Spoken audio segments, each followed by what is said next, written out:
Layanan SKHPN ini kita sendiri melayani masyarakat melalui aplikasi BOS. Aplikasi BOS ini masyarakat hanya datang membawa KTP asli, kemudian membayarkan uang sebesar Rp290.000. Untuk selanjutnya juga SKHPN ini juga menerbitkan layanan berupa SKHPN Rupiah. Ini semuanya sudah dipermudah ya Pak, baik melalui aplikasi BOS maupun masyarakat yang tidak mampu juga bahkan bisa mengikuti dengan bebas pungutan ya. Assalamualaikum warahmatullahi wabarakatuh. Selamat datang di podcast Diskominfo Pasaman Barat. Saat ini saya Yunita Puspita sudah bersama dengan Bapak Rangga Noverio SH. Beliau adalah Kepala BNNK Pasaman Barat. Kita sapa dulu, selamat pagi Bapak. Selamat pagi Kak. Bagaimana kabarnya Bapak? Alhamdulillah. Baik Kakak. Nah pemirsa, hari ini kita akan membahas mengenai Hari Anti Narkotika Internasional yang diperingati pada tanggal 26 Juni setiap tahunnya. Untuk peringatan Hari Anti Narkotika Internasional atau HANI 2024, tema apa Pak yang diangkat pada tahun ini? Baik Kak, jadi memang kita dalam rangka memperingati Hari Anti Narkotika Internasional Kak.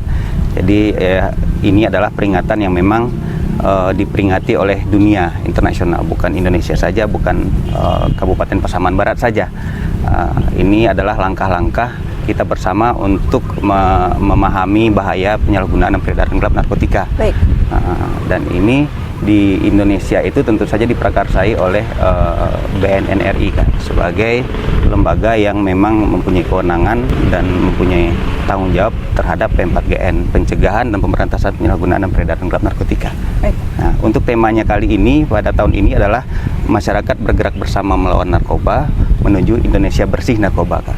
Sementara untuk internasional itu adalah if I dan is clear, invest in prevention Kak. Baik. Mungkin Bapak bisa menjelaskan sedikit apa makna dari tema tersebut?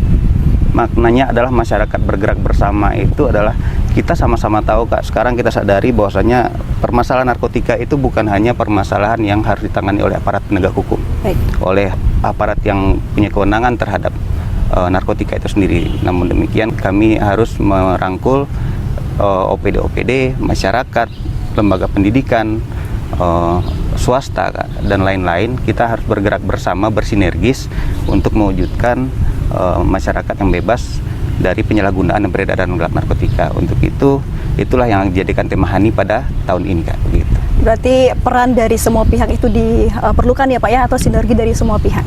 Sangat dibutuhkan Kak, karena memang ketika kita bergerak bersama tentu saja nanti kekuatannya akan jauh lebih besar. Benar. Dan menyentuh ke lapisan masyarakat begitu Kak. Baik.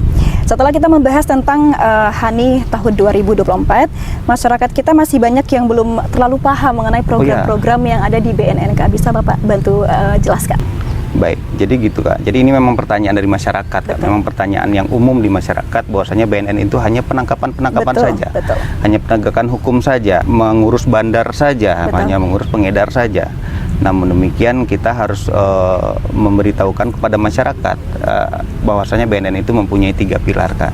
Yang pertama itu memang bidang pemberantasan selaku fungsi penegakan hukum, itu memang bergerak di bidang intelijen, penangkapan, penegakan hukum, penyelidikan dan penyidikan. Baik. Nah yang kedua itu adalah bidang pencegahan Kak, pencegahan dan pemberdayaan masyarakat. Itulah di sanalah kita ada yang namanya sosialisasi, ada yang namanya pembentukan penggiat anti narkoba, ada yang namanya pembentukan desa bersinar, ada yang namanya pencanangan kawasan rawan narkotika Kak, dan lain-lain. Nah, ini pencegahan inilah yang nantinya berfungsi untuk sebenarnya yang akan kita utamakan di tahun ini, karena kita menyadari bahwasanya mencegah lebih baik daripada mengobati Kak. Nah, gitu. Lalu kita juga ada fungsi yang namanya bidang rehabilitasi. Baik. Di fungsi rehabilitasi ini kami juga mempunyai program yang namanya SHKPN Kak. Nah, surat keterangan hasil pemeriksaan narkotika. Gitu. Nah, ini berbicara tentang SKHPN atau surat keterangan hasil pemeriksaan narkoba. Kita tertarik nih Pak. Apa saja persyaratan dan bagaimana tata cara pengurusan surat atau SKHPN ini? Nah, untuk layanan SKHPN ini kita sendiri melayani masyarakat melalui aplikasi BOS Kak. Aplikasi BOS ini masyarakat hanya datang membawa KTP asli, kemudian membayarkan uang sebesar Rp290.000.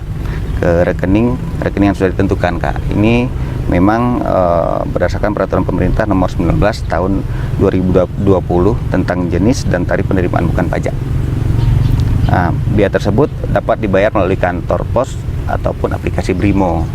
Baik.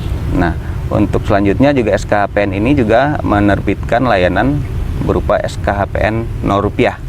Ini ditujukan kepada masyarakat kita yang kurang mampu. Mereka datang ke kantor dan tidak perlu membayar, hanya perlu melampirkan surat keterangan tidak mampu dari yang dikeluarkan oleh negari, dan juga ada bukti sebagai penerima bantuan langsung tunai, gitu kan.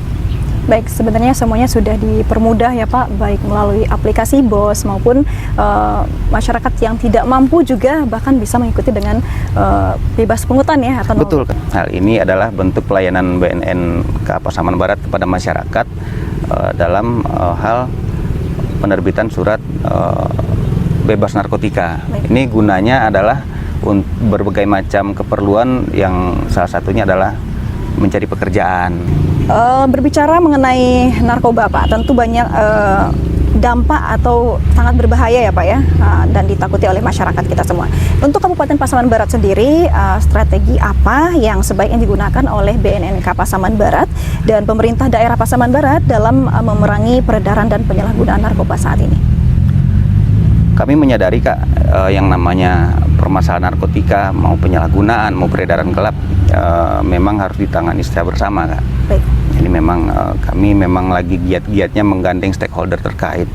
Jadi ya itulah cara-cara yang utama yang memang kita harus jadikan strategi untuk melawan peredaran dan penyalahgunaan narkotika ini, Kak. Jadi kami menggandeng stakeholder terkait, mulai dari OPD, mulai dari swasta, lingkungan pendidikan, pemerintah nagari, masyarakat, dan semua lini di Kabupaten Pasaman Barat ini harus bergerak bersama, kita bersinergi bersama untuk melawan narkotika yang memang sama-sama kita, yang sama-sama menjadi ancaman terhadap kehidupan masyarakat kita di Pasaman Barat, Kak. Gitu. Kembali lagi berarti sinergi semua pihak itu sangat dibutuhkan ya Pak? Sangat dibutuhkan, Kak, karena kami menyadari bahwasanya kami tidak mampu untuk bergerak sendiri. Kami butuh perpanjangan tangan dari berbagai elemen masyarakat maupun pemerintah dan swasta, Kak. Baik. Terakhir Pak, apa saran dan pesan Bapak kepada masyarakat dalam mencegah generasi muda Kabupaten Pasaman Barat agar tidak terjerumus ke dalam penyalahgunaan narkoba? Oh iya, untuk generasi muda, kita harus menyadari bahwasanya narkotika ini mengikut tren, Kak. Mengikut tren. Kita di masyarakat, kita pernah mendengar yang namanya stigma pakai narkotika itu keren. Betul. Kalau nggak ngeganja itu nggak gaul, Kak. Betul, betul. Kalau nggak nyabu itu nggak keren. Nah, itu stigma-stigma begitu yang harus kita hilangkan dari generasi muda.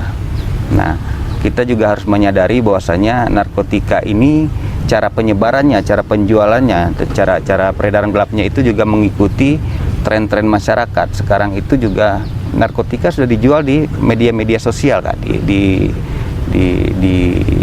media-media platform yang memang memungkinkan untuk penjualan itu. Bahkan juga kita lihat di beberapa tempat itu sudah menggunakan yang namanya ojek online. Betul. Nah, ini tren-tren yang mengikuti perkembangan zaman dan tren di kalangan anak muda, di kalangan remaja, Kak. Ini memang harus kita pantau sehingga mereka tidak terjerumus kepada peredaran gelap narkotika. Nah, generasi muda ini juga harus melek terhadap hal-hal yang memang akan menyerumuskan mereka kepada penyalahgunaan narkotika, Kak. Pesan saya itu kepada masyarakat pada umumnya, Kak, sebenarnya lingkungan itu adalah paling menentukan, Kak. Benar. Jadi yang namanya lingkungan, mulai dari lingkungan terkecil, keluarga, sampai dengan pekerjaan, lingkungan pendidikan, dan lain, itu adalah sangat penting untuk pencegahan narkotika. Jadi kenali lingkungan Anda, kenali keluarga Anda, pahami penyalahgunaan, pahami ancaman narkotika, sehingga kita semua dapat terbebas dari penyalahgunaan dan peredaran gelap narkotika, kan. Jadi untuk membentengi dari penyalahgunaan narkotika ini Kak, memang kita itu anak muda itu harus mengetahui trik-triknya. Jadi yang pertama tentu saja kita kembali ke kerohanian, Kak, keagamaan. Siap.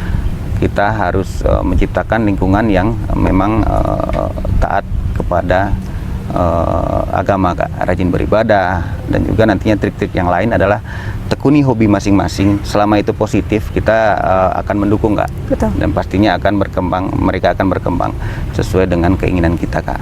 Nah, untuk itu juga nanti untuk keluarga, Kak, peran sangat penting. Betul. Jadi jalinlah komunikasi yang baik dengan keluarga. Bagi orang tua juga jalinlah hubungan yang baik dengan anak.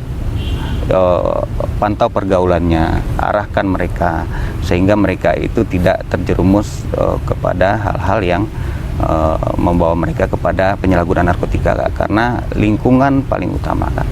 Betul. Itu dia ya Pak ya, beberapa cara yang dapat kita lakukan terutama kepada generasi muda Pasaman Barat dalam memberantas narkoba dan terhindar dari penyalahgunaan narkoba. Baik, sangat menarik sekali ya Pak pembicaraan kita pada kesempatan ini. Terima kasih banyak Pak atas ilmunya. Sama-sama, Mbak. Semoga di lain kesempatan kita bisa sambung kembali. Demikian podcast bersama BNNK Pasaman Barat kali ini. Saya Yunita Puspita. Saya Ranggono Video Sarjana Hukum, Kepala Badan Narkotika Nasional Kabupaten Pasaman Barat. Selamat Hari Anti Narkotika Internasional. Wassalamualaikum warahmatullahi wabarakatuh.